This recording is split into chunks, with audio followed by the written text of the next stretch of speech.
Hey y'all, welcome back to the channel. Today we're going to be talking some more 2022, just general talk, I guess. I don't know where I was going to go with that, but this is predictions because I have not done predictions yet. Still kind of waiting to see what happens with the season to begin with. But anyway, this was an article from Fan Nation today from Chris Halicki, who I still have not confirmed if that's how you say it, but I believe that might be right. Regardless, it was Fangraphs releasing their 2022 season projections, and without dragging this on too long here, the Rangers are predicted to go 73-89, which is a 13-win improvement from last season. And Chris goes on to talk about how he thinks it could be even better than that, with this specific quote here from the article from the Fangraphs senior writer who did these projections.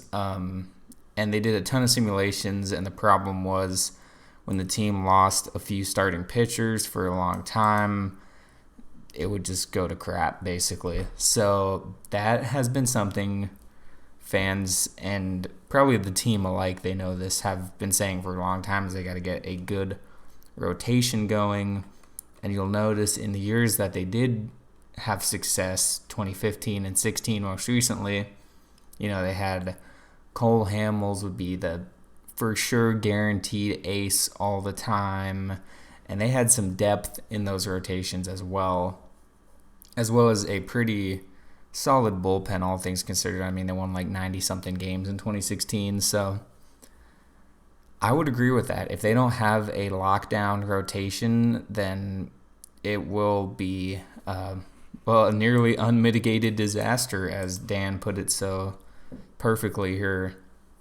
And otherwise, I kind of agree with this pick. This is really the defining thing right here, is the team's lack of talent at the major league level can't be rapidly papered over by a few fun free agent signings, and that is just the reality. I mean, they have some guys coming up soon. We've talked about it: Josh Young, Cole Winn, etc. But that doesn't make up for the fact of certain holes in the lineup or certain holes in the bullpen, and specifically the rotation. There are an abundance of options. I mean, he does talk about, Young and Winn, as mentioned, and then all of these guys are pitching and bullpen starting rotation options.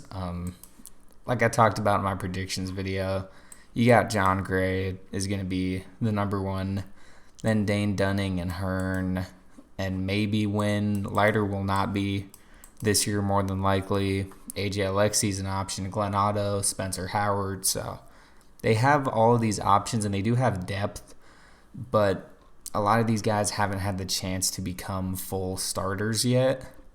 So it's hard to just kind of throw them into a rotation and be like, okay, full season, 162 games. I know y'all haven't been in a rotation of full season yet, but have fun.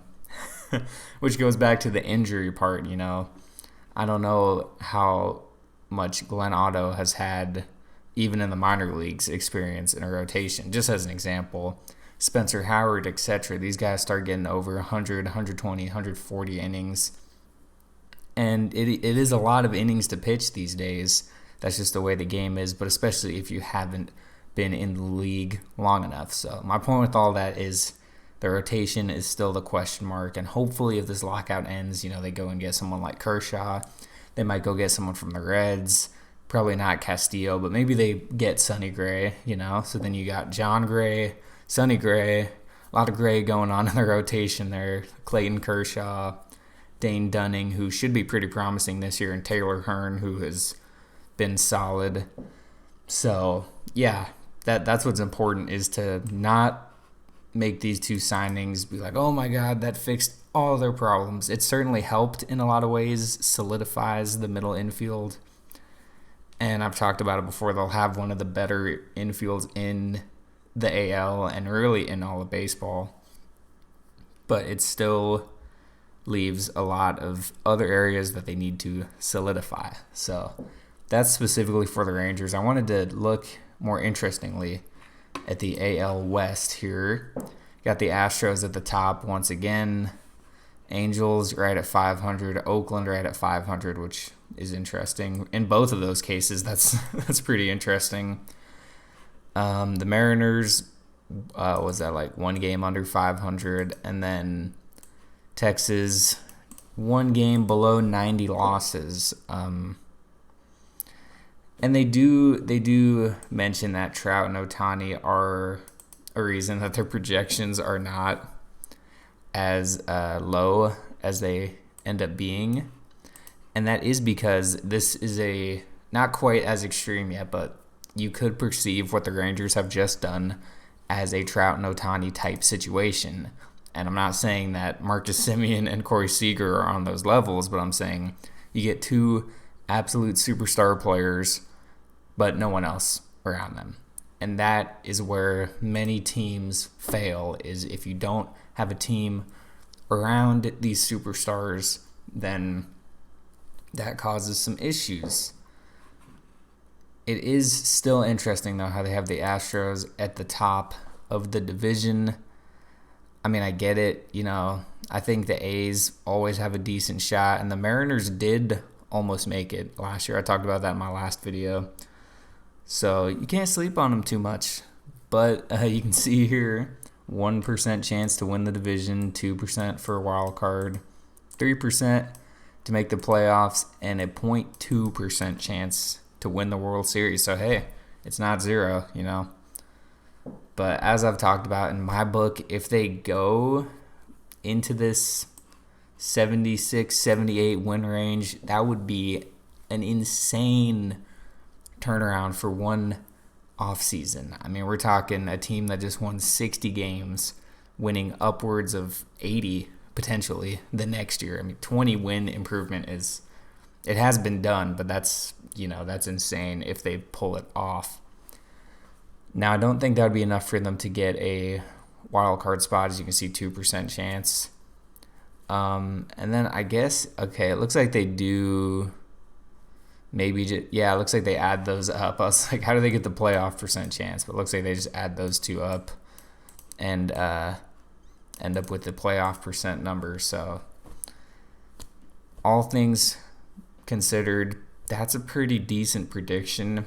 I'm not going to do my prediction yet until we know the status of the 2022 season. As y'all know, last year I actually did predict them to win 75 games. So maybe I was just a year ahead, maybe that's this year. Or maybe I'm equally as dumb as I was last year and they do go out and win 80 games and maybe sneak into a wild card spot. I have no idea. But I want to look at these other American League teams to really get an idea of how this is going to go down. And this was an interesting thing as well. They did, for some reason, just as an example, do the Rangers simulations for how many plate appearances that each shortstop for the Rangers would get. Don't know exactly how all this works, but obviously Corey Seager is the guy. Now that is an interesting sim right there. Marcus Semien getting 174 plate appearances as a shortstop. I would be absolutely shocked to see that. And then you get Josh Smith and Davis Wenzel and Jax Biggers getting one plate appearance.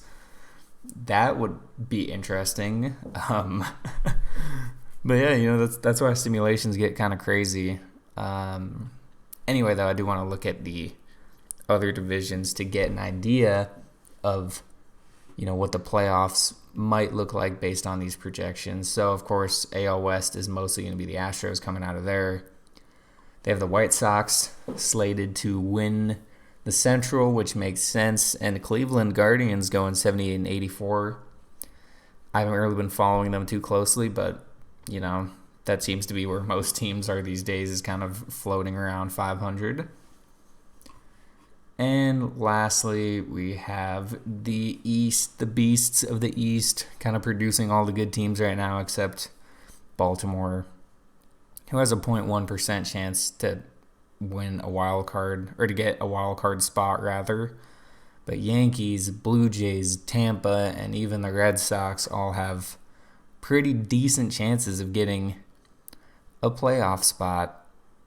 I definitely would not sleep on the Blue Jays or Tampa. I mean, Tampa was just in the World Series at 2020, I think, right? Was that 2020 or was that last year? I don't. Everything just blends together at this point. And then the Blue Jays, like I said, are good. Red Sox, they're still hanging on. Obviously 2018 was their year, but 83 and 79 is nothing to scoff at for sure. But we'll see if the Yankees can make it past the first couple rounds this year. Not that I have room to talk, but that's just always funny to me. So anyway, getting really off topic now, but that is the Fangraphs projection for the Rangers in 2022. Let me know what y'all think. I pretty much agree with it. Maybe a few more wins. It just all depends on if the stupid lockout ends and what they do once it ends, because I think it's going to be another kind of free agent frenzy whenever this ends, because there's still Carlos Correa, there's still Freddie Freeman, there's still a lot of guys who get traded, so it will be a little bit of a free agency boom, I think, after this lockout. But let me know what y'all think. Thanks again for watching, and I will talk to y'all later.